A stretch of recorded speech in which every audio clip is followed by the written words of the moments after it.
to start saying thank you to everyone who reached out and offered their support and condolences. So many people knew and loved my father. Rona Sky, the director of the Sedona Creative Life Center, was compelled to offer this space as the venue for his celebration of life. And I am so thankful for that. It was his wish to have his celebration of life here. So I'm happy that we're able to honor him in this way. I struggled not being closer to him these past couple of years. I wanted to help out more.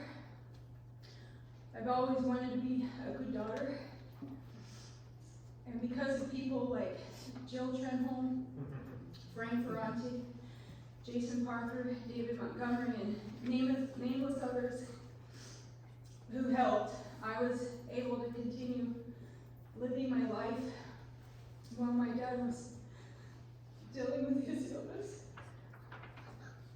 Sorry, this is supposed to be a happy thing, right?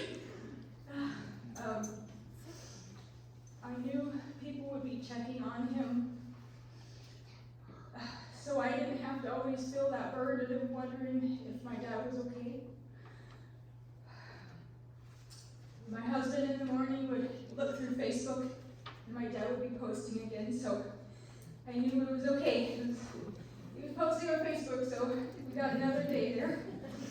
And I had some peace of mind at that point.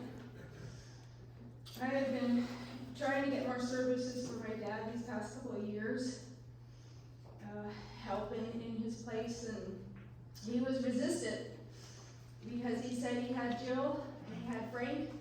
They were pretty much his caregivers.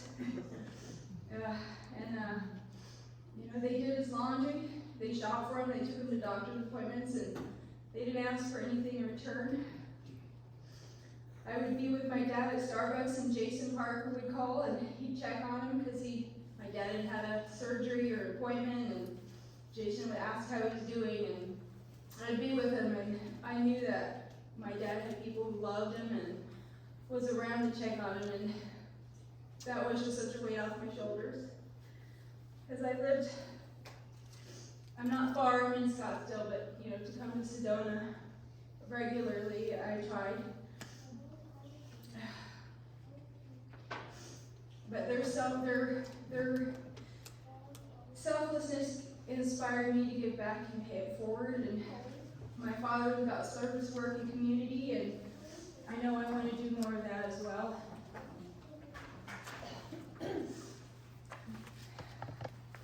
My father was many things. He was a martial artist, he was a Marine, he was an artist, but he was my father. And I'm not saying he wanted sons, but he never treated me or my sister like girls. So he signed us up for martial arts classes, and he took us to the shooting range.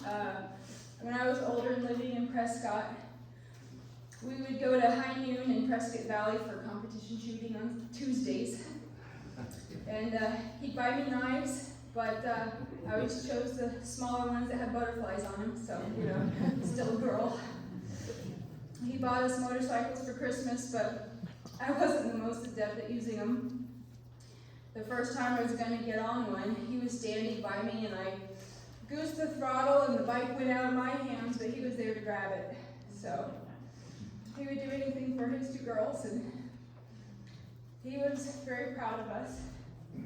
He said we were his motivation and what drove him to succeed, because he had to put food on the tables. So my best memories growing up were the road trips we took. Anytime he'd sell a bronze, he delivered that bronze. So if it was to Florida, we drove to Florida. If it was to New York, we drove to New York to deliver bronze. And road trips were the best. And the only thing leading up to road trips was there was the rule of silence. So Dad usually didn't sleep, and he was tired, and we weren't supposed to talk, and we weren't supposed to laugh because he was stressed out. But my mom and my sister always broke that rule. We were always laughing and excited and talking. So we always broke that rule. But once we were on the road, it was let the good times begin. And one of my favorite memories was driving to New York City. And we drove there in 2 days, 2 nights. My dad didn't sleep, he drove all the way. And our van was packed with bronze, and the mattresses and us girls on top. And I remember he gave my sister and I a $50 bill to spend it how we wanted. And that was exciting. $50, that was a lot of money. But on the road trip, we saw many sights, and road trips were always about business, but we always found a way to go to a museum, go to the national monuments. And so our New York trip, 4th or 5th grade, we drove there. We missed the ferry to the Statue of Liberty. So instead, we took a helicopter ride around the Statue of Liberty at night. And I was able to see her up close. And I still vividly remember that memory. And then from there, we drove down to Washington, D.C. We saw the Washington Monument, the Lincoln Memorial, the Vietnam Veterans Memorial, the National Archives Museum. I saw the Declaration of Independence. And along the way, my sister and I, we did our homework. But when we got back, my sister's teacher said in front of all the kids how our parents didn't appreciate or care about our education. And I remember, what did I learn in 4th or 5th grade? Like, what can I remember? But what do I remember about the road trip to New York? Wow, I mean, I remember everything still. So our parents, they exposed us to the world, and those are the memories that I still hold near and dear to me. I was honored. I was able to go on some solo road trips with my dad. We went to Chicago to an art show, and I got to go to the Field Museum, and one of his favorite female artists has her work there, Sculptor, and it was one of his favorites, so I was able to see that. One of my other favorite memories, or best memories, was my wedding day to my husband, Steve. And I was so grateful that my dad was able to make it. He walked me down the aisle, and then he officiated the wedding. And he had a great speaking voice. But his parents, my grandparents, passed away when I was really little, so I never knew my grandparents. And so this is the first loss I've ever experienced. It's a big one for me. But it's made me more empathetic to other people. When I hear that they've lost somebody, I really know how it feels. It sucks. I miss my dad. Starbucks will never be the same. Anytime he came to Scottsdale and he had an appointment, we had my Starbucks we met at. I usually had 20 to 30 minutes of his time. And when I came here, I had about 20, 30 minutes of his time at this Starbucks. But, you know, those are my great memories. And the day after he passed, I got a Starbucks and I drove to his favorite spot and had a Starbucks in his memory. My dad strived for greatness. Good was not good enough. He was driven to improve his craft. He hated when I told people that he wasn't that good when he started out. I was making a point, you know. He worked hard, he persevered, and his skills grew, and I watched that transformation happen before my eyes. I spent so much time in his studio growing up, and so I got to watch him sculpt, but that's really how I learned how to sculpt, was just, he didn't necessarily teach me anything, I just watched and I learned. And he wasn't secretive about his knowledge to everybody else. He knew, and he passed on his knowledge to others. People say he was generous with his time, and he was. When I got a job at a foundry in Oregon, when I got a job at a foundry in Oregon, and I was going to move over there, he helped load all my stuff in a trailer and drove me over there. And when I got a foundry job in Prescott, he came and moved me back. So anything I ever needed, he was there for me. If I had a large job, I was having to cut up a large clay, he would come and help me cut it up. It usually only required buying him a meal. My dad had quite a remarkable life. He met a lot of people. He traveled to a lot of places. He had many experiences and adventures. He was going in for major surgery, and he told me in case he didn't make it, he had no regrets. I always knew he loved me, and he knew I loved him. We never left a conversation without saying I love you. Today we say, we love you, John. And I say again, I love you, Dad.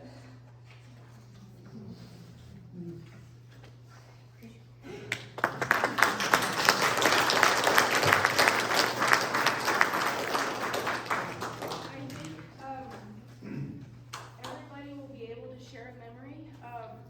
You can share it from your seat, or you can come up. There is a mic if you want to share from your seat. Maybe we'll start with the family and then the people in the reserve section that want to. So they can choose to. Let's start. You guys have to say something?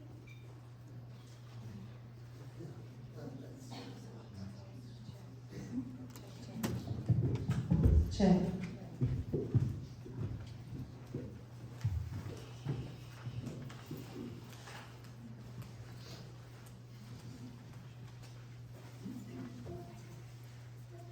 Two stories to share about our day in Thailand. Back when John was 10 years old and 18. You may not have experienced his impish side. So the first story is one that will take me a little bit out. In school, we learned about Thai national holidays and festivals, including the festival of Songkran. It was a festival where the younger folks were supposed to honor the adults by sprinkling water on them, on their arms, and saying a prayer. Well, John found out that there was a different aspect to the festival. It basically turned into a massive water fight. And you were not safe in your house. Well, when John found that out, he kind of came up with his image plan, and he started by finding a couple dozen plastic bottles and hid them in the house. And then the day before the festival, he filled them up and put them in the back seat of our giant Chevy station wagon. And then on festival day, he convinced our mom that he needed to go to the store and needed to ride. So, not knowing, she drove us out, and we hit the main road quickly, and we pulled up next to a taxi that had a bunch of folks in it, and then leaned out the window with little squirt guns and squirted us through the window. John smiled, raised his water bottle, gallon, and squeezed it, and a foam of water flying through the air, into the house, into the car. Everybody was soaked.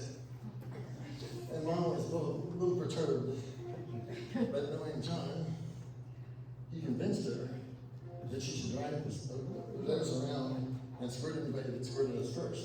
And for 2 hours, at least, she drove us around town, including about 6 stops so you could refill the water. We left a huge trace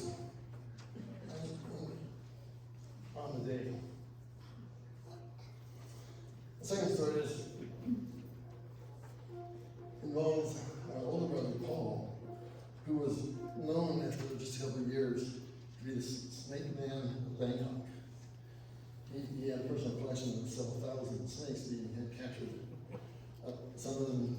dead and alive and alive.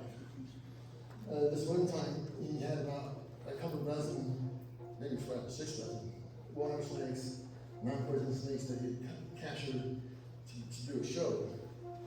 And he stashed them in the house. So that night, John came home from Taekwondo practice, and being 99% humidity and 99 degrees, he was a sweaty mess. So he went in to take a shower. And he turned the water on, and a dribble came out, which is typical in Thailand. The water pressure went down. No problem for John. We had rain barrels, huge barrels, like 55-gallon drums of fresh, cool water. So he grabbed the dipper and took a big scoop, and it was instantly covered with dozens of snakes. And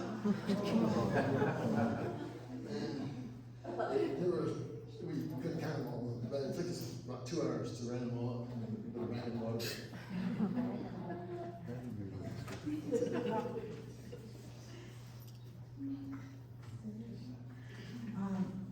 I met John when Steve and I were in high school together, and we were just really good friends. And John was down at the military base, and he was always very kind to me, and it meant a lot to me, having just moved here. So years and years later, when Steve and I had been married for a while, I wanted to make him something very, very special. I think it was for your birthday. And I never sculpted anything. I'm so left-brained. And so I went to John and I said, I really want to make an otter paperweight for Steve. Would you help me with that? He said, oh, sure. So he went right in and got clay, and came back and gave me this clay. It was just sculpted in that. He goes, what you have to do is you have to go to the library and you have to look at all the musculature of the otter, and you lay down the muscles, and then we're talking about Clarissa, and then you do this and you do, and I was like, I'm not doing that. I am not that creative. So I went to the library and I got pictures. And I'll bring my otter in. I brought him. So anyway, I did the wax and I brought it to John. And you know, he didn't say anything about how bad my sculpting was. He just accepted it. He was a very virtuous person in the way that, and I think Misty mentioned this, that he just accepted everybody for who they are and where they were at. And he didn't criticize. He might gently help you. So he told me that the little whiskers that I had made might melt off, which they did. And he offered to glue them, or make little ones and not glue, but solder them on for me. It came out, I can't believe it. It's just amazing. So Steve was really happy with this birthday gift, but John didn't have to help me. So when he offered to put the whiskers on the little otter, I said, no, John, you gotta get that Merlin done. And so I said, Steve will be happy with it just the way it is, and he was. Oh, he ought to be.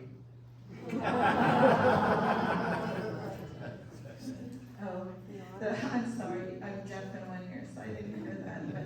You're lucky. Oh. So anyway, yes, so that has been something in our home that has been very precious, reminding us of how kind John is over the years. It's just, the other story I want to tell is kind of funny. My daughter was about, 8, maybe 7 years old, and Misty and Heather and Michaela, our other daughter, and Sonia were playing a board game on the floor in the family room or the living room, and Sonia had hair that went down to here. It got longer, she could sit on it, but at that time, John and Clarissa had a capuchin monkey. Do you remember the capuchin monkey? And we absolutely were enthralled with all the beautiful animals that Clarissa kept, and you did a great job, Clarissa, taking care of all those wonderful animals. And so anyway, the monkey went and grabbed her hair and was swinging on her back from side to side, and I think she might have been feeling the little claws in her back, and she was so scared that she was letting out some howls. And John was in one of the back bedrooms, and he came running out to see what was going on, and the monkey had ran across the floor, jumped up on the table, jumped up on me and bit my lip, and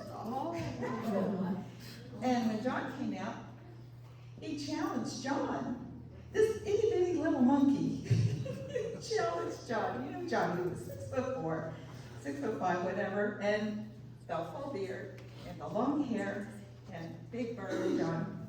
And so John made us all laugh. The monkey was, you know, making noises and stuff, and John went like this.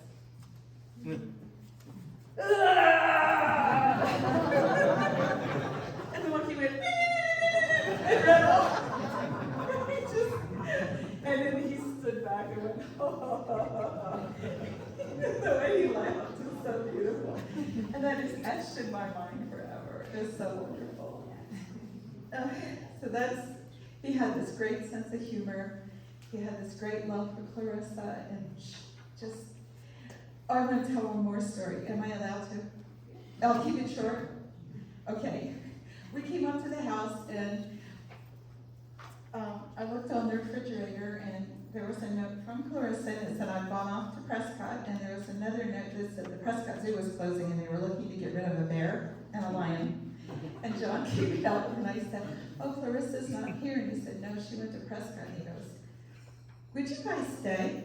And we were like, well, yeah, why? And he said, because I don't know what she's going to come back with. She actually had gone out to get us a base for one of the bronzes. So No bears, no bears, no lions. no bears and lions, right?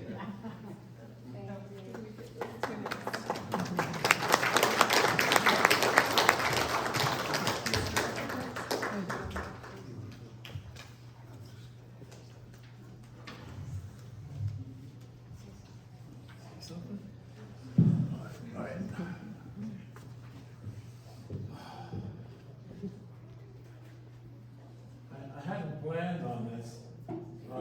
This is going to be easy because it's not about me, which normally is quite difficult. I really want to acknowledge Jill.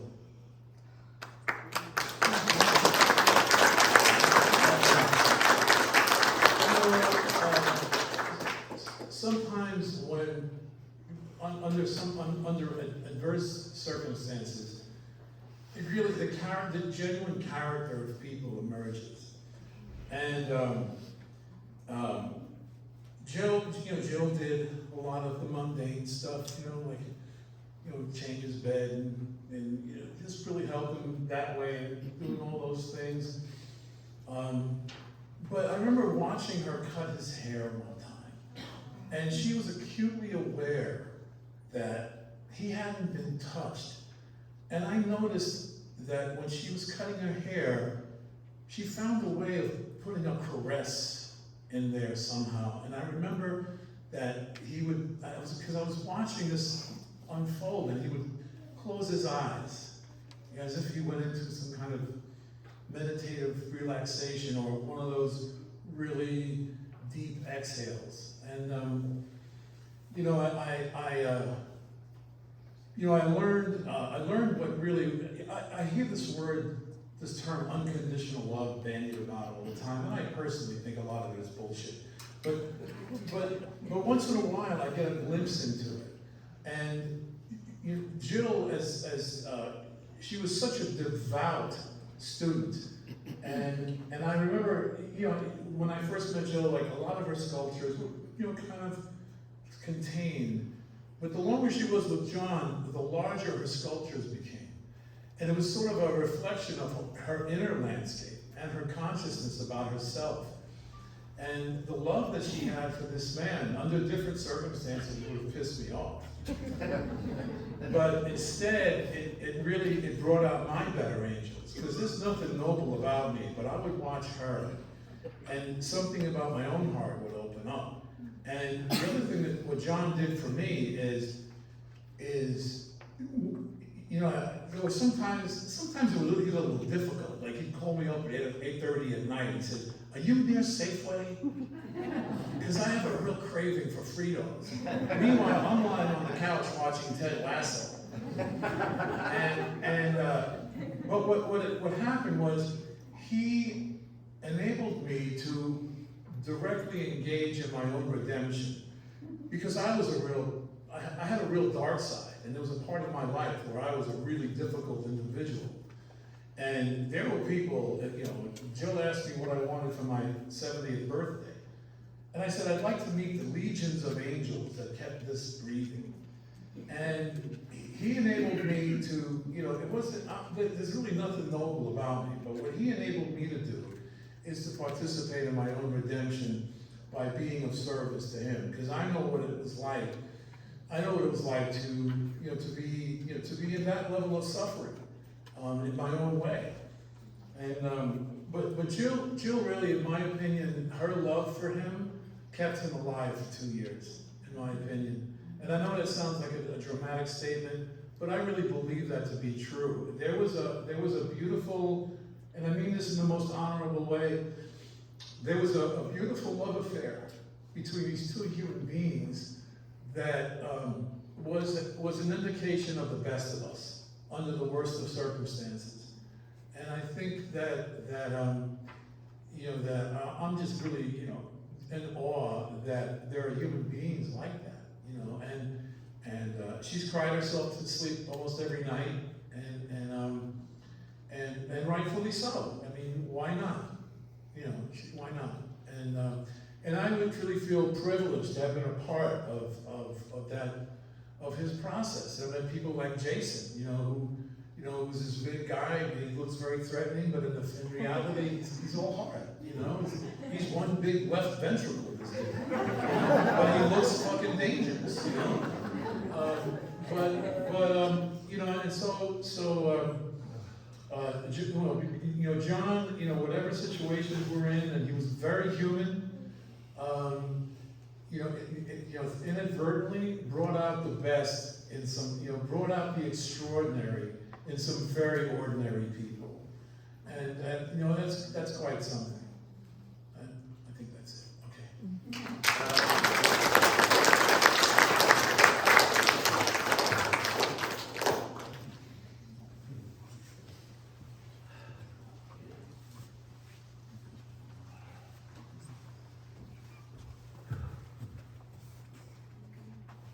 Long walk. We're in trouble now. I know.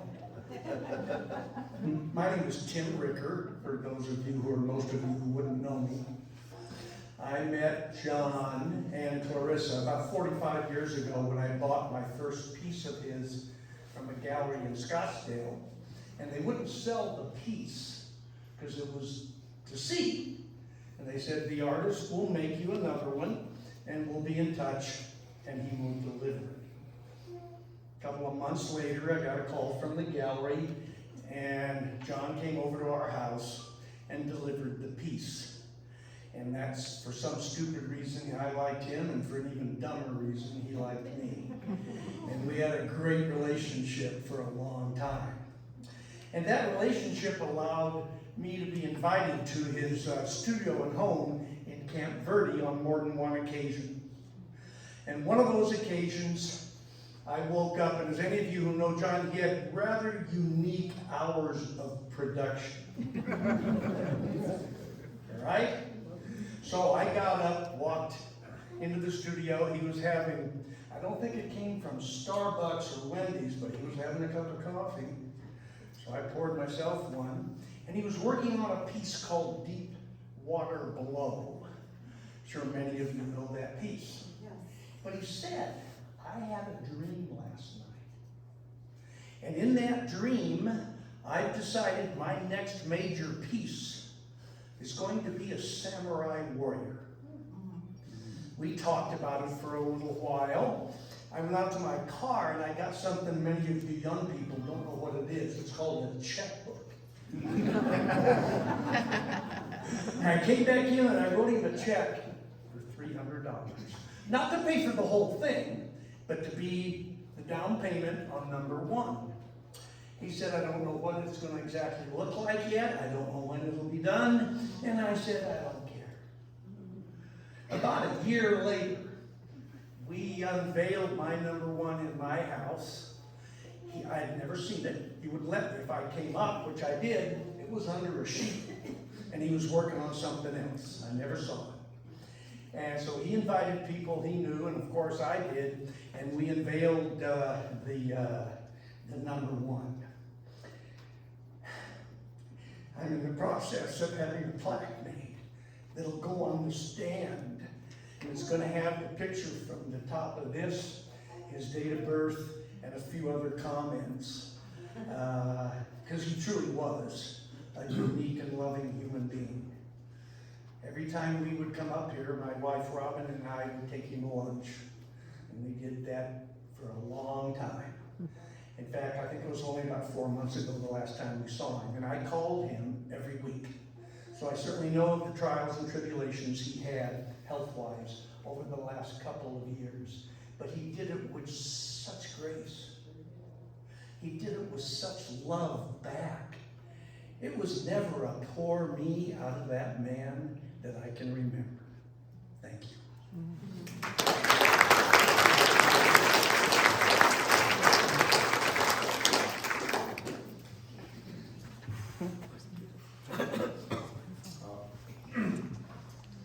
Appreciate you all being here.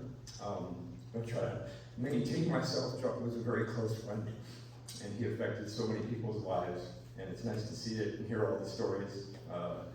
Like Misty, I used to live looking for his Facebook posts just because it said the same thing to me, like, all right, I could quote a lot of people and say a lot of things, but this says it right here. What? As a sculptor, John left a lot. And I'm just going to make this really short. He changed the narrative for everybody.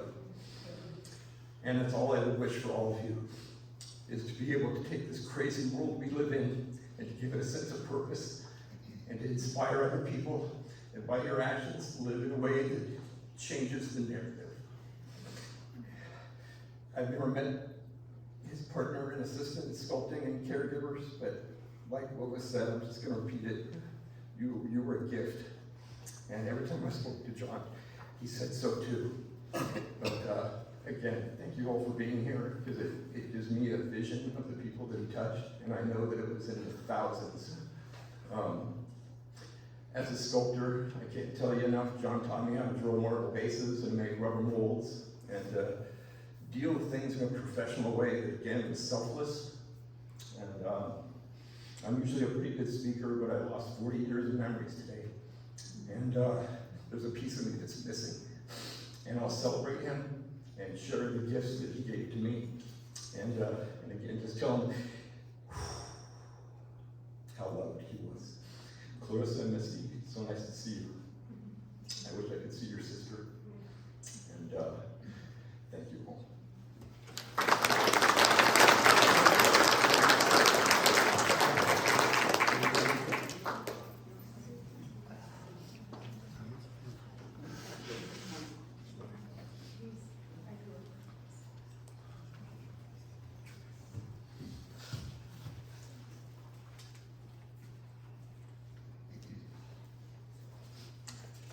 I'm so glad someone dropped the F-bomb before me. Good afternoon, everyone. My name is Nate Hansen, but enough about me. Seriously, about 18 years ago, I was writing a self-deprecating column called Nate the Not So Great for a weekly rag called Flag Live.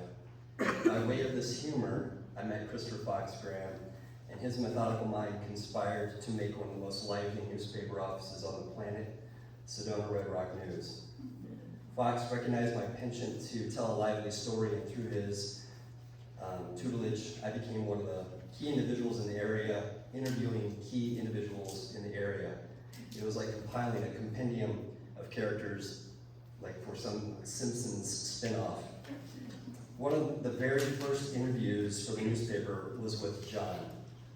We met at Camp Verde Starbucks at 9 a.m. for a short interview that ended 13 hours later at Cliff Castle Casino, gorging through steak and imbibing off wine.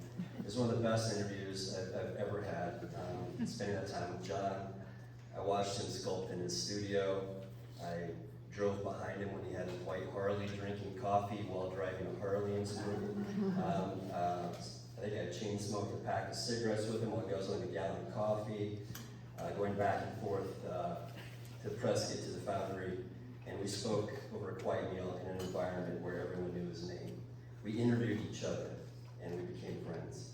When all was said and done, Fox and I gave John over 40 newspaper inches, an entire page of the paper. It set a precedent for a bit on how we published feature stories, and yet it didn't, because many stories couldn't match the depth and breadth that John offered. I wanted to share 3 quick lessons that I learned through John by way of interviews and by way of knowing him off the record. Number 1, talent is an invented phenomenon. It does not exist. John said this often. He did not believe in talent, which was a hard thing to wrap your head around coming from a man who sculpted gods. You see, we deem talent is based off of what we see as a final product, often forgetting the mistakes, the learning curve.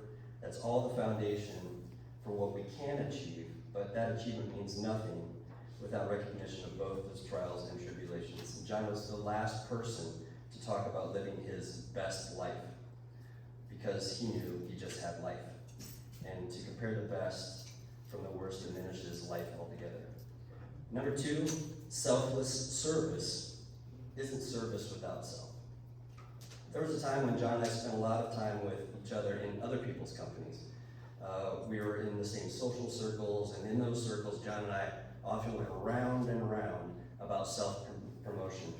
John would carry that portfolio around with him and show people his work, and it used to bother me that my buddy John would slowly evolve into John, world-renowned sculptor. And he pulled me aside and he shared with me this beautiful dance that I think so many of us are trying to figure out, how to spend your life doing what we feel contractually obligated and willing to do while lending your hand to others, hoping to do the same. He was of service to so many, and the exchange was that someone might know someone who might know someone that'd be interested in asking John to work with clay and to set into bronze a vision. A dance between a client and an artist, that same dance that he did with God as co-creator. Lastly, 2 years ago, I walked away from a career in education. I was very busy.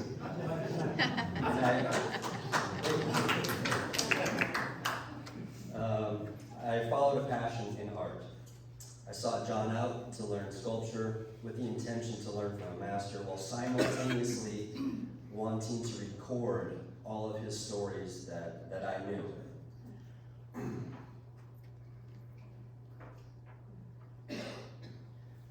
During one of our discussions, I found myself incredibly excited about what I was learning from John.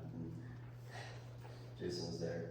And I was interjecting, I was interrupting, and I was just assuming I knew what John was going to say. And John looked at me and said, "Hey, shut the fuck up. I'm trying to tell you something. I'm trying to teach you something right now." And it was embarrassing, but humbling, and he wasn't upset. He actually understood that he wasn't long for this life. And he really, all he wanted was presence and connection. So life interrupted, and I wasn't able to record any of John's stories. The recording felt very staged and disingenuous. and a violation of something that was sacred in that studio.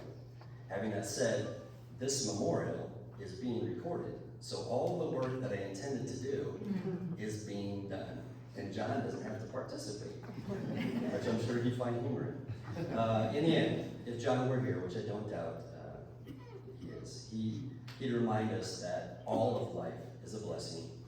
He'd tell us to shut the fuck up and to listen to one another. Be present. It's tough.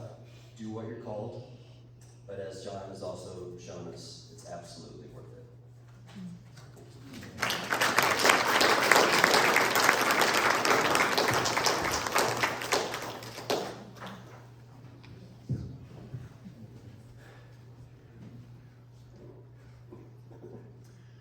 I just wanted to say a quick word about the roses. I didn't know that those were going to be part of the ceremony, but it's appropriate that they are. John did a beautiful sculpture that was called the Rose Sutra, which was just a pair of hands with wings and then a rose in the middle. And that calls back to a famous story about the Buddha that John and I actually discussed. And the story is this. The Buddha came to address a group of monks to instruct them. And they were all waiting attentively and hoping that the Buddha would impart some words of wisdom. And instead, he simply stood in front of them with a rose. And he was silent for quite a while. And almost all of the monks were confused and stayed silent, but there was one monk in the group that started to smile. And the Buddha knew that that monk understood that what he was saying is something like this, that if you truly understand and experience and appreciate this rose, you understand everything. If you understand this moment, you understand everything. And to understand is to love. I've been thinking about that as I was sitting back there and looking at this picture of John and imagining if he were sitting in that group of monks, he would be the monk who smiled.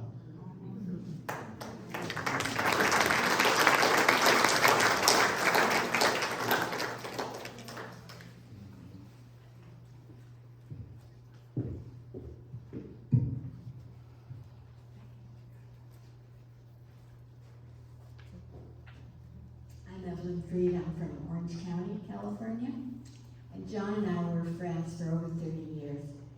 And the way I met him is my mother was in Scottsdale in a gallery, and she liked his work, and they gave her personal contact information. And she had him do a bust of my father for his company and his invention.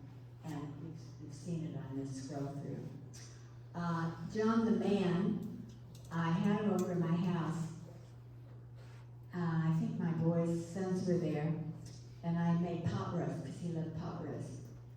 And guess what I did? I made one for all of us and one for John. He had a plate with his pot roast, and he took a bottle of red wine and poured it over. Anyway, that was John. One thing that I loved, he asked me to be best man in his wedding. And I was with him meeting this lady, and for some reason I thought, is he going to invite me to be best man? And so I came, and I was. It was fun to look at the wedding through different eyes. And when I went to stand with him, he had the sculpture of my two dogs beside me. A cavalier and a long-haired chihuahua, and of course I still have those. It was very sweet. He was the type of person that if I needed or wanted something, he would provide it. I'm on the board of Guidepost, Norman Vinc's appeal organization in New York. And I have a home on the beach in California. And I always like to surprise him by doing something different. I had Christmas in July. And I had a Christmas tree, Daniel Rodriguez singing, hamburger truck, snow, and John came riding up on his motorcycle as Santa Claus. and handed out gifts. And he was a gentle, loving soul. And I got to know the family, which I love. I was at your wedding, and I loved seeing that. And I was so looking forward to seeing you all today. He was a special person in my life, and there's many things I could say, but I am gifted with having a lot of special people in my life, and he definitely was way up there toward the top. Thank you.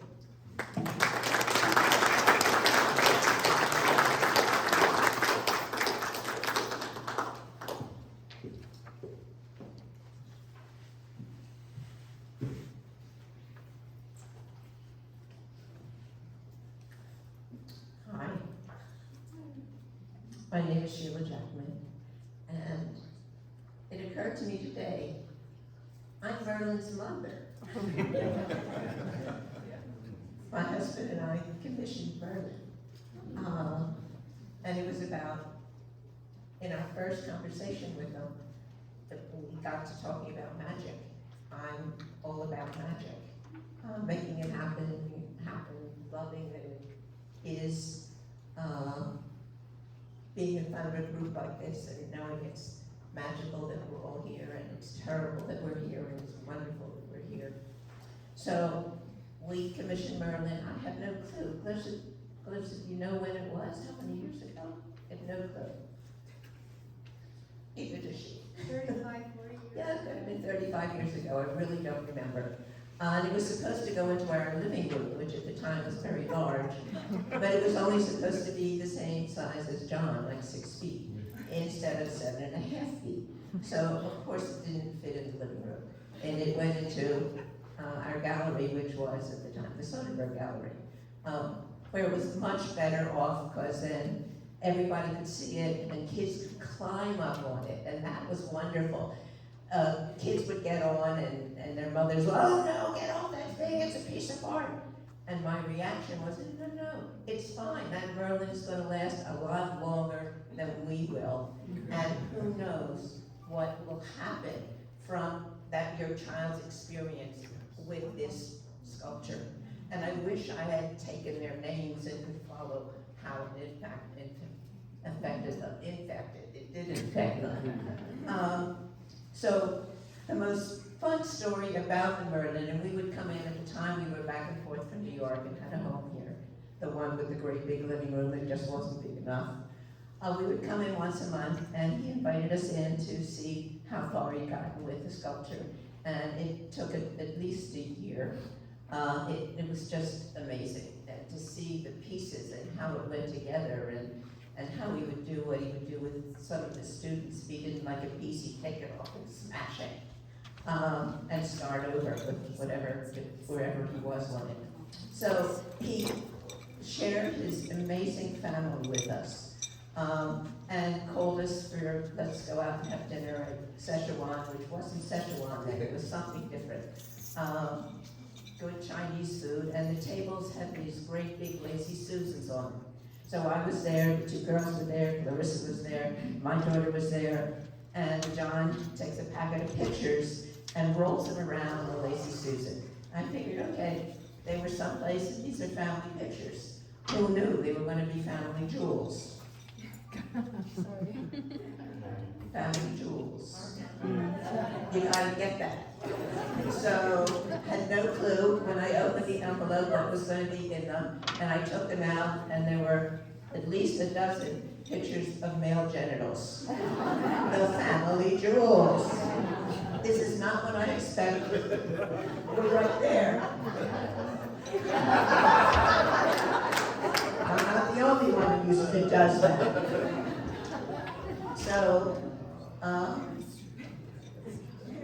So I opened them and was shocked and said, what do you want me to do with this? And he said, pick one. Okay. Actually, for a 7.5 foot tall man, Merlin is pretty okay and not big. He looks like a normal, whatever that means, 7.5 foot tall man. He's quite proportionate. And when John does sculptures, he, unlike your otter, he starts with the anatomy, so that when he dresses the sculpture, as he did with Merlin, everything fits the way it's supposed to, because it's draped over the actual anatomy. So we did the jewels, and then it was not too easy to eat dinner after that. So that was fun. So when people ask, is he really naked underneath? Yes, he's a full man under there. One of the most fun times was when 2 priests came in, both from Ireland, and one with the most amazing robe. It's just amazing. Little spry guy, looked like an elf. Looked like he could have been a leprechaun. And he's all excited, he's jumping all around the Merlin. Then he gets on the floor with his camera to get the best view and takes pictures. While his compatriot, the other priest, I said monk, I meant priest, whatever I said. The other one is horrified. First of all, the guy is on the floor, and secondly, that he's taking these pictures. And he wasn't the only one. That happened a lot. It was fun. The other family jewels. The other fun one is really about Clarissa. Clarissa worked in the gallery with us. I adore Clarissa. She's just the most amazing human being. My husband, on the other hand, had a problem with tattoos. So Clarissa has probably still, Clarissa has exquisite tattoos on her legs. So my husband said, that won't work. You're gonna have to wear slacks or something. And often she wore see-through tights, they were, it was stockings at that point. So, Go to the next slide. it's gonna have to get low to reach me. So a woman came into the gallery, and thank you. And Clarissa was there with her, and the woman said, "Oh, your hose, they're absolutely stunning. Where did you get them?" And I think she said, Neiman Marcus. She lied. So being around John, every month we would come in and take a look and see. And what was missing was Merlin didn't have a bag. He didn't have his medicine bag. And John, we didn't come across that when we were researching, studying, when his brother was doing research about Merlin, and we read everything they sent us. So the next time we came in, there it was with the bag. And not only did he have this exquisite bag that I really wish I could have opened to see what he put in it, the clay was there, and it's still in my house. I can't not have the clay. So the original clay is still there in one full piece. John shared, he like his sculptures, bigger than life, absolutely bigger than life. And as many of you have said, whatever he had to share, he shared it, including his magnificent family. I'm honored to have known him, to be a small part of his life, and for everything he gives, still gives, because we're still reaping the benefits. I thank you for being here, and I thank you for the privilege of saying something about love and about John. Thank you.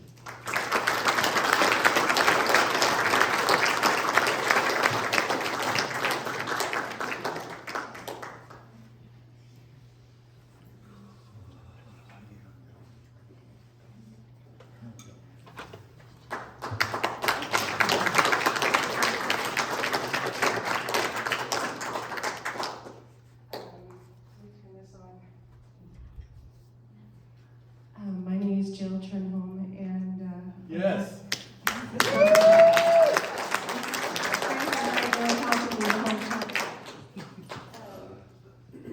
And Misty, you stepped right up to the plate, and you were there for your dad, and thank you so much. And to just say a couple of things before I play a song, because I wanted to play Imagine, because John liked that song. But first of all, about his haircut, I'm not a hair cutter. So I would pull out a book, and it would be like Michelangelo or Rodin, and I'd make him put his hand on it and swear that we'd still be friends after this haircut was over. So if you ever saw him with a funky haircut, that was probably me. Although he did cut his hair by himself a few times. I forgot to say that at my wedding, I told him he wasn't allowed to cut his own hair. He had to go to a professional. No regrets. Did he? Did he? He did. Yeah, he looked nice in that picture. He looked amazing. Yeah. The other thing I wanted to say was, you know, being, let me plug this in real quick.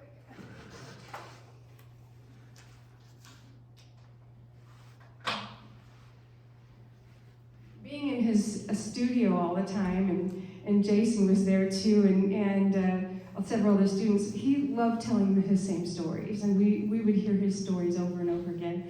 But the thing he loved to talk most about was how proud he was of his two girls. He would always show everybody your original little tiny sculptures and your pictures on the wall and what you're doing now, and he was very, very proud of you. And yes.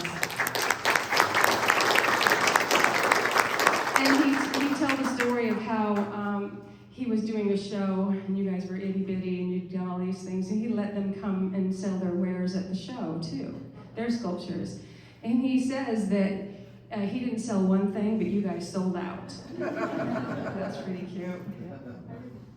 So, let me see if this is in tune.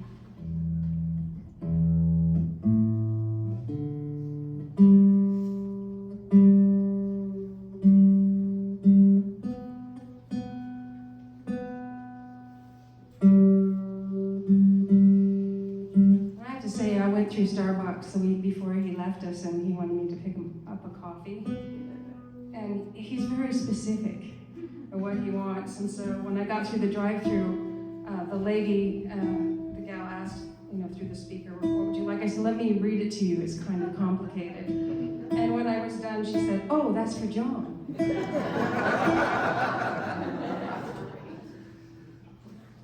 So I knew he'd been there quite a bit. I'm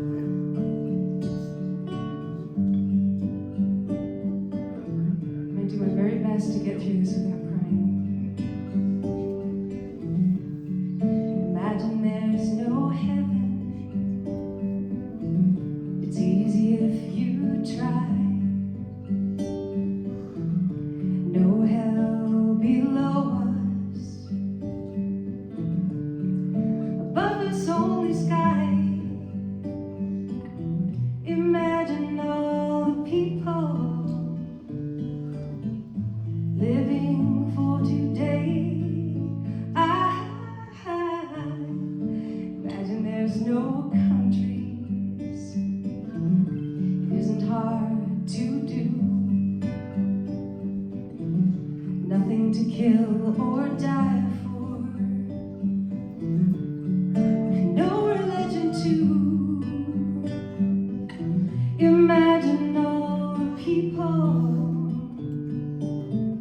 living life in peace. You may say I'm a dreamer, but I'm not the only one.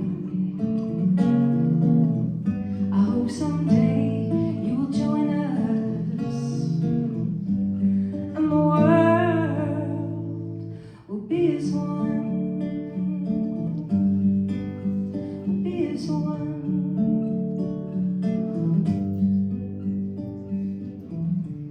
Imagine no possessions. I wonder if you can. No need for greed or hunger.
midget here before me.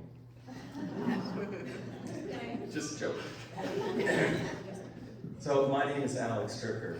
I met John in the early 80s, early in his career, early in mine.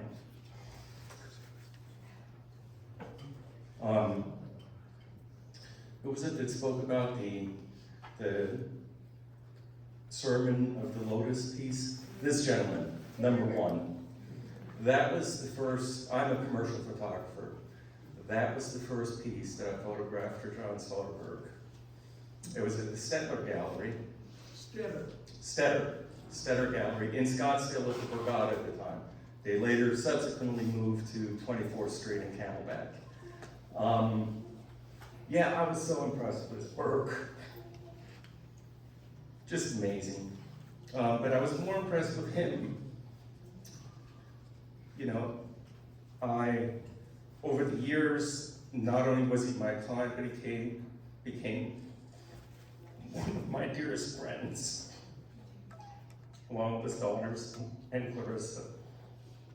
At the time, early in my career, I was doing a lot of boring work for, corporations like Motorola, Intel, Honeywell, high-end commercial photography. And John's work was always fun. I'd come up to the ranch. We went by there today. I took my wife and just shared a lot of memories with her so she would know what I'm talking about when I'm up here. But Clarissa made the most beautiful environment. Everything there was full of love. The animals, except the monkey. Who said something about the monkey? That bastard attacked me. Clarissa warned me, and I didn't believe her. But he did. And then there was Wall Dog, I used to call him. I don't know what kind of dog he was, but he was a massive creature. And every time I came over, John was sleeping, sure as can be. He wasn't awake yet, even though he knew I was coming, but he worked all night. So first thing I would do is I would get a pack of cigarettes at the duty-free Indian place, and I'd pick up a coffee, and I'd go over, and I couldn't get in the gate because this monster dog was blocking the way, always. But anyway, as I took that photograph.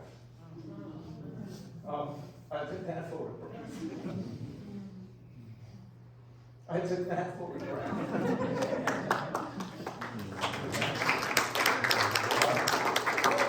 I traveled the world with John. I climbed up Mount Kilimanjaro. I didn't think he'd make it. He had bone spurs, and he wore these really weird shoes with strings on the heels. And I said, what, are you going to bounce your way up there? And, all of you knew John was a heavy smoker. And he didn't hide that fact. And I thought to myself, how on earth are you going to make it up there? But I'll tell you, we hiked that mountain with marathon runners who at 13,000 feet dropped out and couldn't go any further. And John, he was like a locomotive.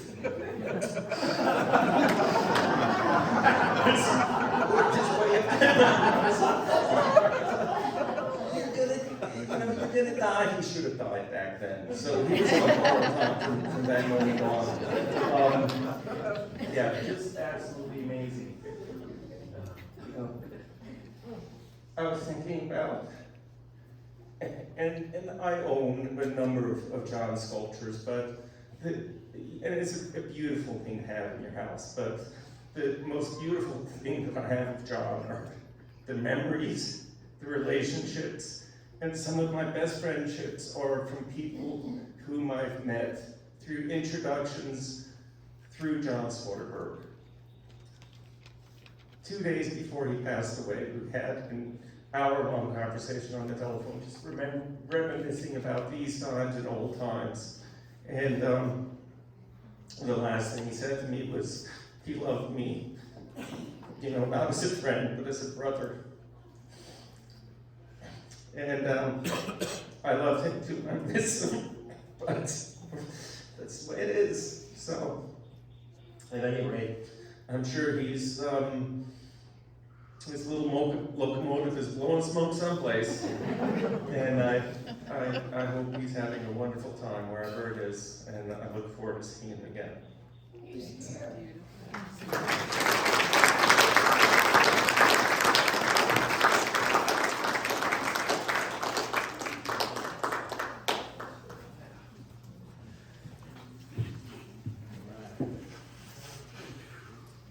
don't think there's enough Kleenex for me. I hope I don't blow any snot bubbles or anything. Part of your charm. Thanks, Frank. I love you. God bless you, brother. So.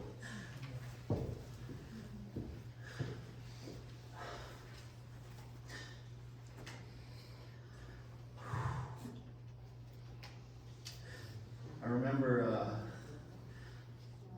while back, we were on a bike rally, and I've been around a lot of bikers and whatever. They're not so interesting all the time, but there was this one man that always followed us, and he'd always stay sort of in the back of everything and just observe. And I was always curious who this person was, because I knew all the people that were with us. And he just always seemed very intriguing and wore these really cool glasses that some jeweler made for him. And a friend of ours, Lana, said, "Well, that's John Soderberg." I said, "Okay, well, who's John Soderberg?" And she's like, "Oh man, he's one of the most beautiful artists, in Sedona for sure." And as time went on, we'd see him around, and I never really thought that I'd get to know this person and become a friend of his. But when I actually started working with him, I remember the first day I actually came in, one of the first times, and I asked him, I said, "So all the countries that you've traveled around, John, what languages do you still remember?" And he said, "Well, I probably remember a little Hindi, maybe a little Thai." He said, "But one of the languages that I always will remember is biker." And I knew right there that he and I were going to be buddies. My grandfather was an incredible artist. He taught me a lot. I always had art in my life, but it was a massive honor to actually work with somebody like John. I remember walking into the Hillside gallery, and I was just kind of checking art out. Oh, that's nice, and that's nice. And then I saw some of his pieces, and it was like, wow, this is completely different from anything else. And it was always fun to sit and pick his brain about stuff and the stories he told. And I know Jill and I and Frank heard them 50 times, but it was always a pleasure to hear those stories, things that he'd gone through with his brothers and his mom and dad, and also talking about Misty and Heather and their pieces and Clarissa. Anyway, I just am so grateful that I got to be his friend and that he was mine. And God bless all of you. So that's my piece.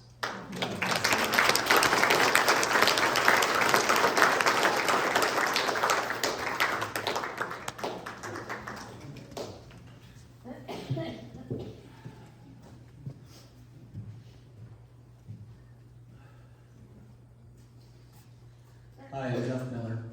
So many of us have a Venn diagram where we cross over at John, and some of us have met at various times and places because John was everywhere. And John's maybe most marked characteristic was his relentless optimism. He always believed that things were going to work out. I'm a lawyer, and he would occasionally call me with questions. It didn't mean he was going to follow the advice, but he wanted to know what the answer was anyway. And no matter what I told him, whether it was something they liked or something that he didn't like, it was always cool. But maybe the word I associate with him the most is that things were cool. It was going to work out, it was going to be okay. And all of us who loved him and were loved by him got to know of his generosity. It was very important in my family. I started riding motorcycles with John in the 90s. We went to Sturgis together. When my daughter was adopted from Mexico, through all the contacts we made with Rancho Feliz, where John was Santa, John wanted to incorporate her in a sculpture. And so he had been commissioned to do Christ with the children. And it's one of the ones that's cycling through here. And he said, I want to do Olivia. Great. So he came over to the house, and Olivia was 2 at the time. And he said, well, I need her to be older. So he brought out a big pair of rusty calipers that were just gigantic. They were like ice tongs. And he put them on her head, and he measured absolutely every direction, and then he aged her in the sculpture to about 6 years old. And she's the one holding the lamb. It's still in clay in this picture, but it's in the sculpture over at the Crystal Cathedral in California. He's been an important part of our lives for a long time. He believed that everything was going to work out. Even in the worst of what happened, he believed that he was going to work out and he was going to make it. It just was impossible for him to believe anything else. His generosity was such that you didn't admire something that he owned because he would give it to you. And that's how I ended up with a horse. I still have that horse's son 27 years later. But I talked to John maybe a week or so before he passed, and have talked to him many times over the last year. And I want to say something in reverse for him since he can't be here. He was very acutely aware of how much he was given by others as well, and the generosity of people that he inspired. He was generous, and the people who loved him were generous too. He knew it, and he appreciated it. And he communicated that to me, how appreciative he was when he was sick a year or 2 ago and couldn't work at all. And people stepped up and they helped him, and they've been helping him. And we're all here today. We love him very much. Thank you from him, thank you from me.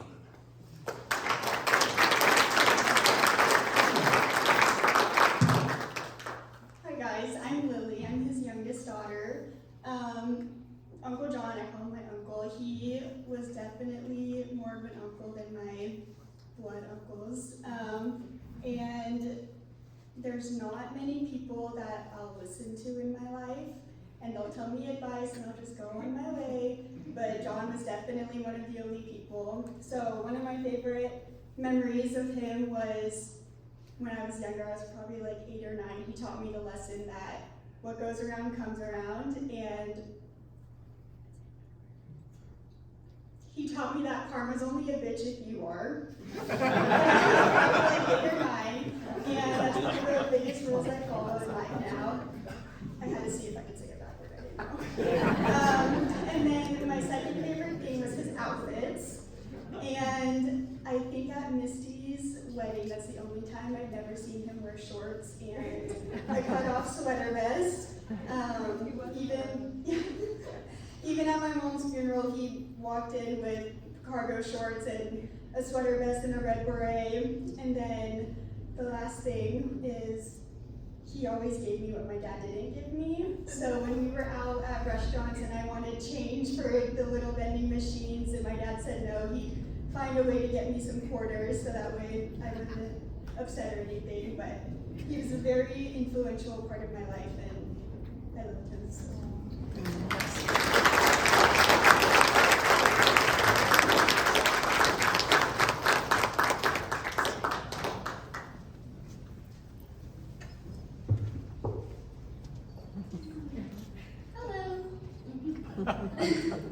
My name is Bronwyn.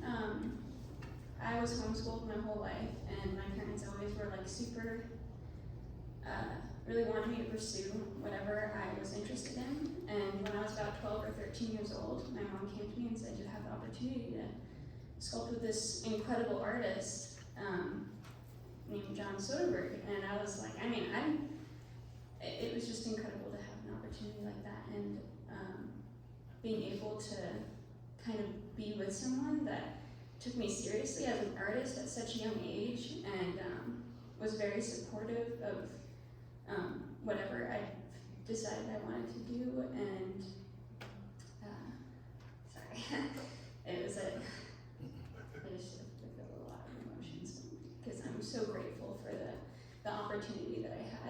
spend so much time with him.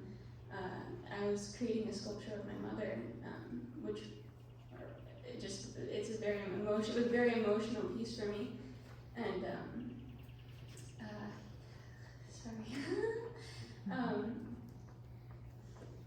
I'm just so grateful that I had the opportunity to be around such an amazing person, and just be taken as being given this opportunity as such a young person, to be seen and to be heard, and as someone who sorry.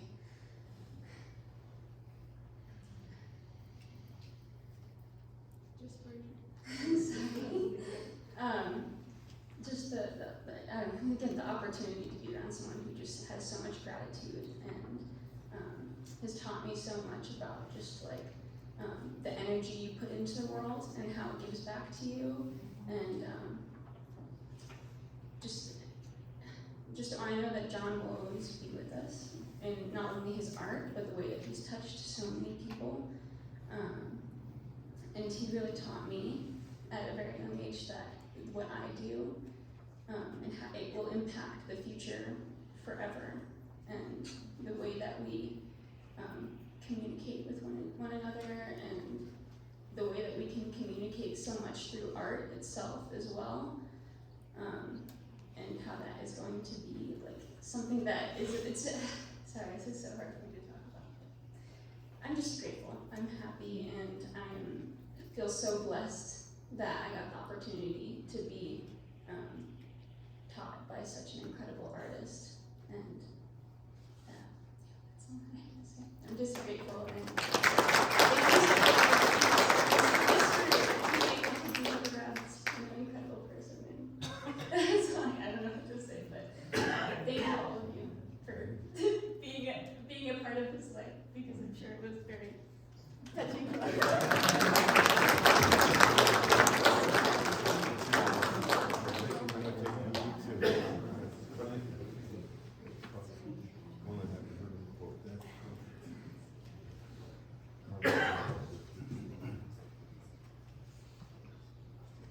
Once I stood up, I didn't have any choice. My name's Dennis, and I first met John, I think in 1996. I had just purchased Storyteller, and I ran into him in the gym at what is now the Hilton out in the Village, and I was kind of working out across from him, and I was like, oh man, I should go say hello. And he had one white sock and a sandal on, and one black sock and a sneaker on. And I thought, oh, these artists are so eccentric. So anyway, I kind of hit it off right away, and he invited me out to the studio, of course, and he kind of convinced me that I should learn how to sculpt. And he says, the first thing I have my students do is make 100 eyes. And I'm like, oh great, that shouldn't be too hard.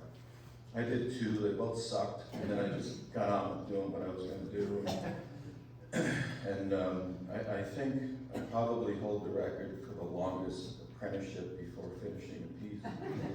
And I decided ultimately to do this really Soderberg-esque, convoluted, 3-figure, intertwined thing when I never sculpted in my life. And I remember telling Misty about it one day, and she says, don't you want to start with a frog?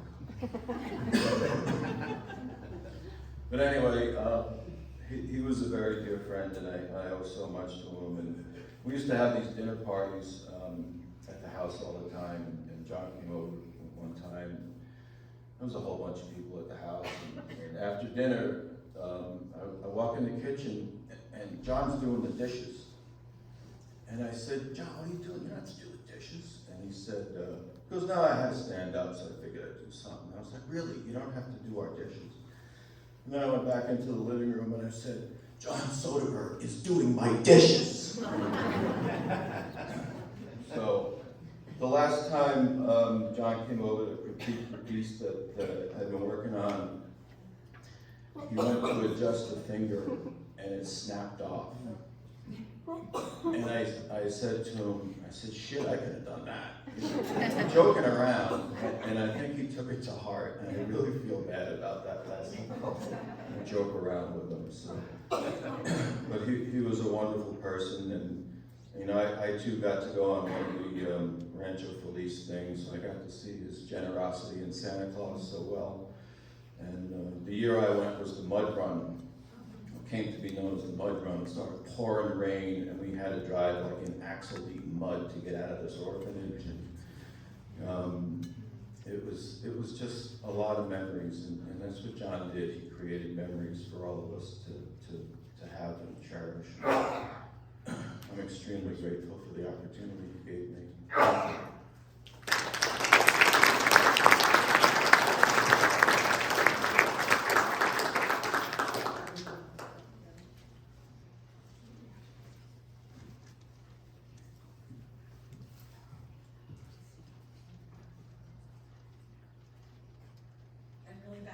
Speaking, so I'm gonna try not to cry.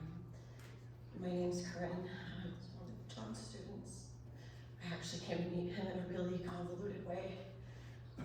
In 2004, I was divorced and chose to get lost and drunk in Sedona late at night. And if you're familiar with Sedona, there's not a whole lot to do, but look at statues and cry. And I found this piece, and I found a part of the broken little girl in myself, and I went home and I painted for the first time since high school, and I recreated to the best of my ability what I had seen in that sculpture. Fast forward to 2019, and I had experienced a great loss again, and I was feeling that level of sadness in my soul, and I posted a photo of my painting on Facebook. And a mutual friend said, that looks a lot like the sculpture by my friend John, and tagged John Soderberg. And so I reached out to him and I thanked him for saving my life by creating art and sharing it with the world. And I asked if I could start studying with him. And it took a little while, but I came up and I studied with him for an entire summer. And he helped me create this beautiful piece called Saoirse, and I was able to bring her and install her at Burning Man like I had planned that year. She has never made it to bronze. She's still clay, and I hope to finish her someday. But he created this strength and this willingness to learn and branch out into different types of art and start playing with the idea of working with metal and building stronger art that will live longer than I will. And I'm so grateful for his patience. He never lost patience with me. And he showed such grace towards me. He was a loving man towards my dog who always came. He welcomed her into his studio. And he was so proud of his family. And he showed your art off the moment anybody would walk into the door. And I'm so upset the pandemic took my opportunity to spend more time with him before we lost him. But I am so gracious for the time that I had with him. Thank you all for sharing your stories about him. It's really helped me get to know him a lot more.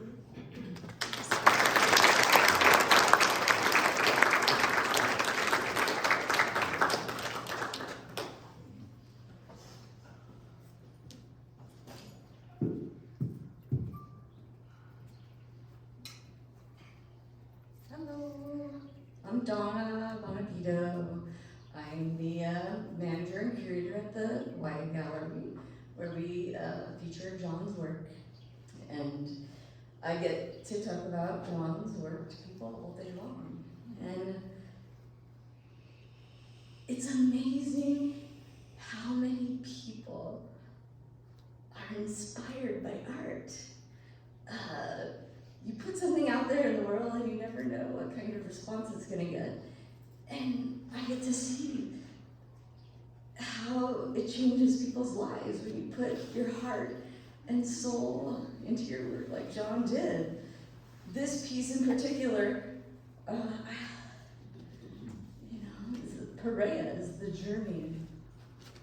And it talks about the journey through life.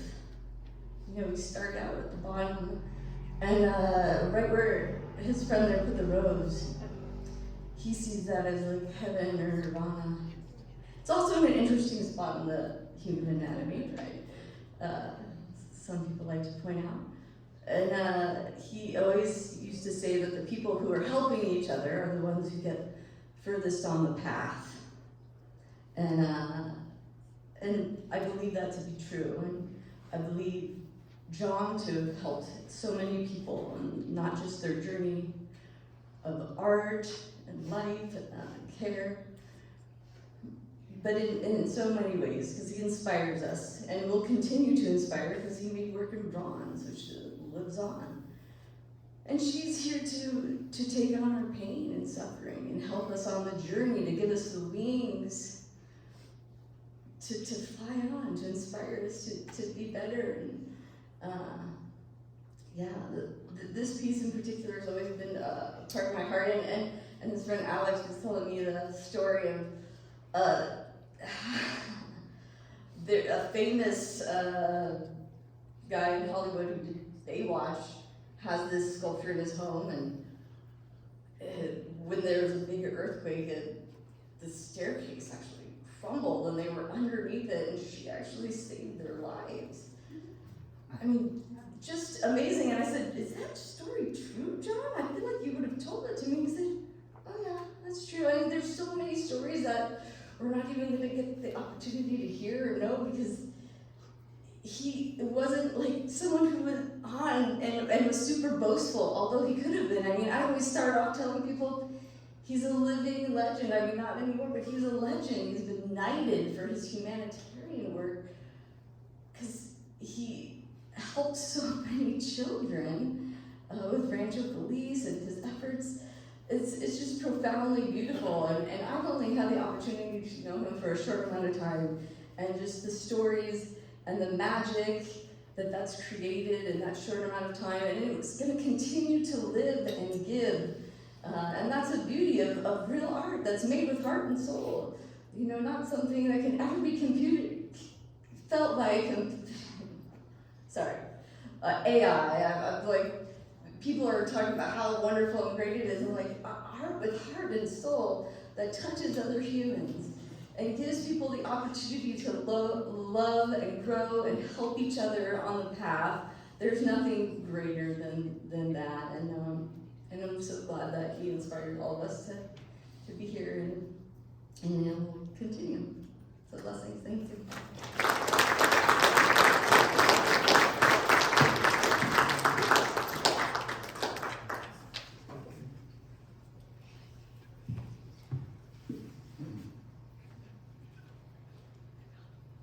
My name is George Alt. I was the pastor of the Church of the Red Rocks until 8 years ago when I retired, and John was one of our members.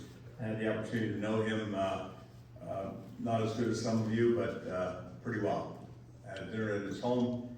I've been in a couple of different service clubs with him, like the Marine Corps League, Sedona 30, and several others.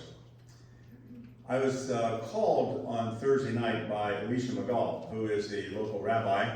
And Rabbi McGall said, "I'm sick. I can't be at the service for John, so would you deliver my remarks?" Well, the upshot of it was, John felt very comfortable at the synagogue as well as at the Church of the Red Rocks and any other number of religious organizations. She said that John contributed to that congregation through his artistic work by making the Tree of Life, the Star of David, and 2 lions, one female and one male. So, I think the reason why John could be comfortable with religious and spiritual people of any ilk is because John was comfortable within himself, who he was as a child of God.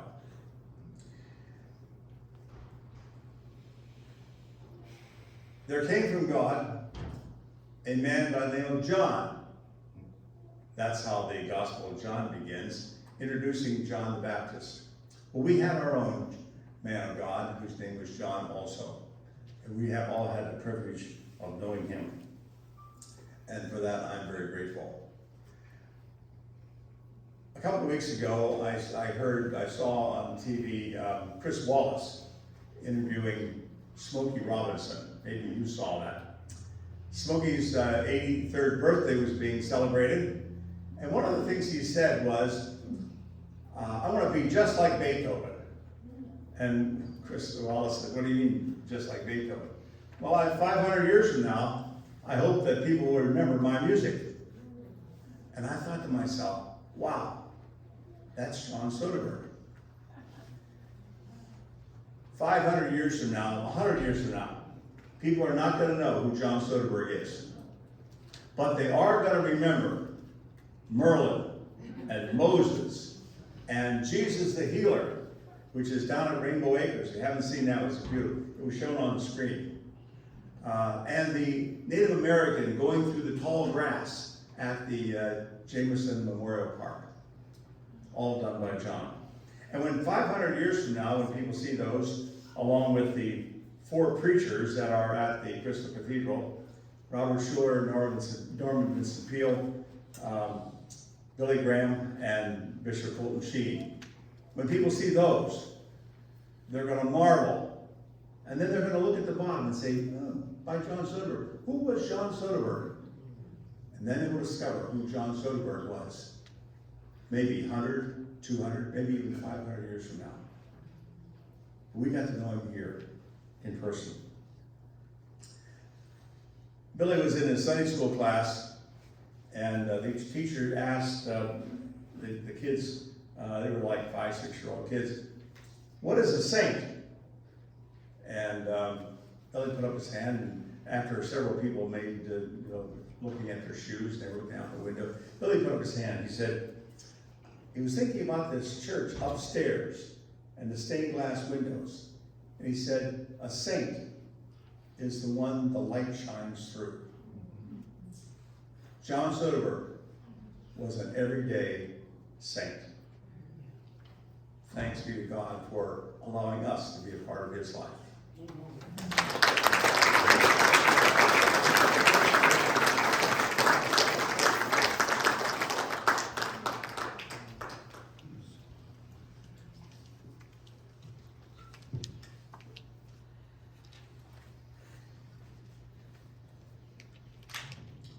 I thought I would follow one of my predecessors, George Alt. Because I'm a newcomer to the city, I'm Marvin Morgan, interim pastor at Church of the Red Rocks, where George served for many, many years and got to know John. I thought I would begin the comments, brief comments, with the statement, I did not get to know John.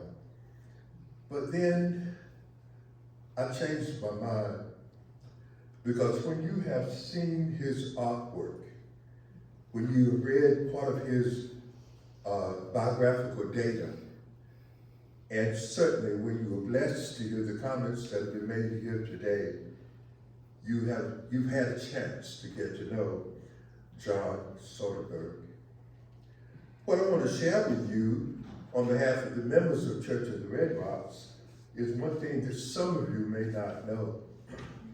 John was a poet as well as a sculptor. He decided that he and perhaps others would be able to convince the Department of Transportation to place some signs along State Route 179, and those signs would say certain things about the sites along that route. And so he challenged members of the congregation to write poems, and he said to them,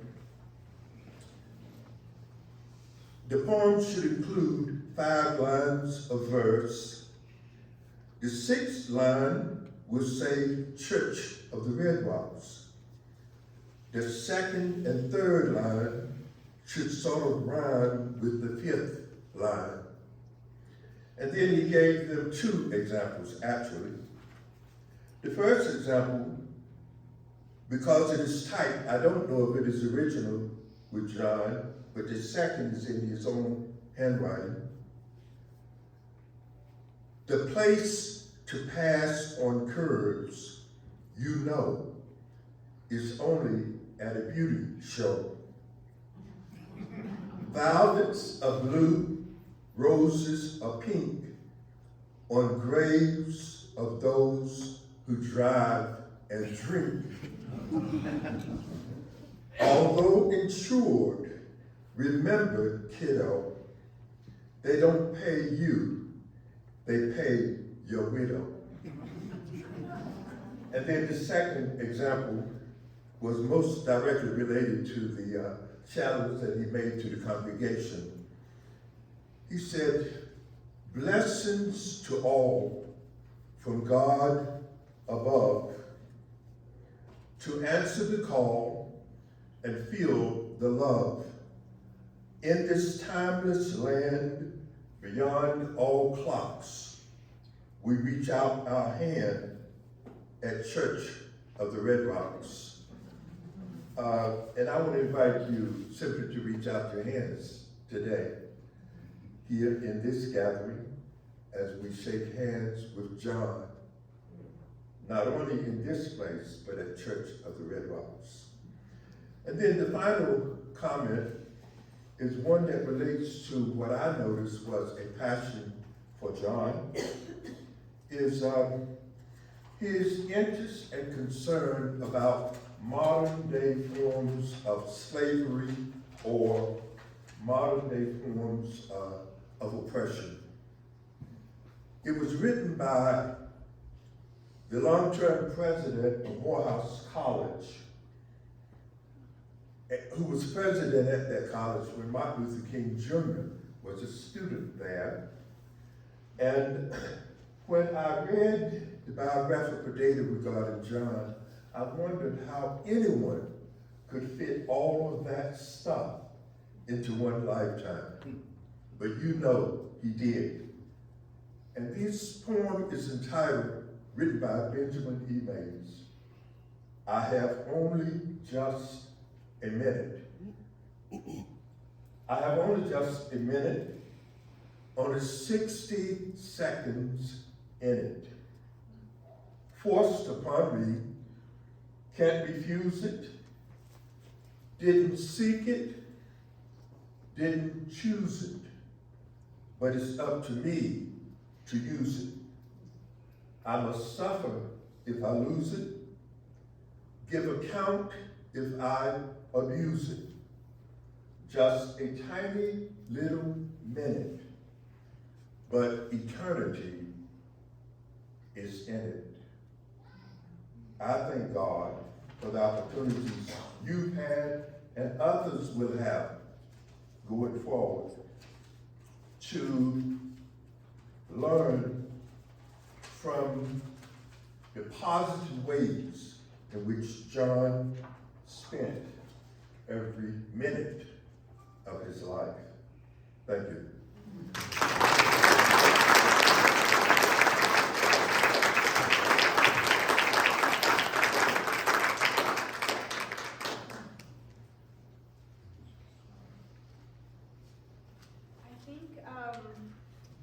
We've had our 2 hours inside. Did you have one more? I don't want to get on front of everyone, but I just wanted to say how heartfelt it has been to listen to everyone. I was a student of John's for a short time. And one thing I'll never forget is we all see him as this large presence. At one time, he was teaching us how to create a feather. And maybe, Jill, it was on your piece, I'm not sure. But you had these huge hands that in front of all of us, it gives me the shivers even now. With those big fingers, he showed us how he could create something so delicate and so much recognizable as this tiny little feather that I shall never forget it. And there's just one other thing. There is a lot of chatter, I'm not telling you anything you don't know perhaps, but there are people who never met him, perhaps never saw his sculptures. but who are almost demanding that Sedona do something on a large level for this man who has been here for so many years and has touched so many of us. So this may be within the community, it's perhaps not a new idea, but I know the community, those who have known him and not known him, are thinking this is the appropriate thing for John. Yes.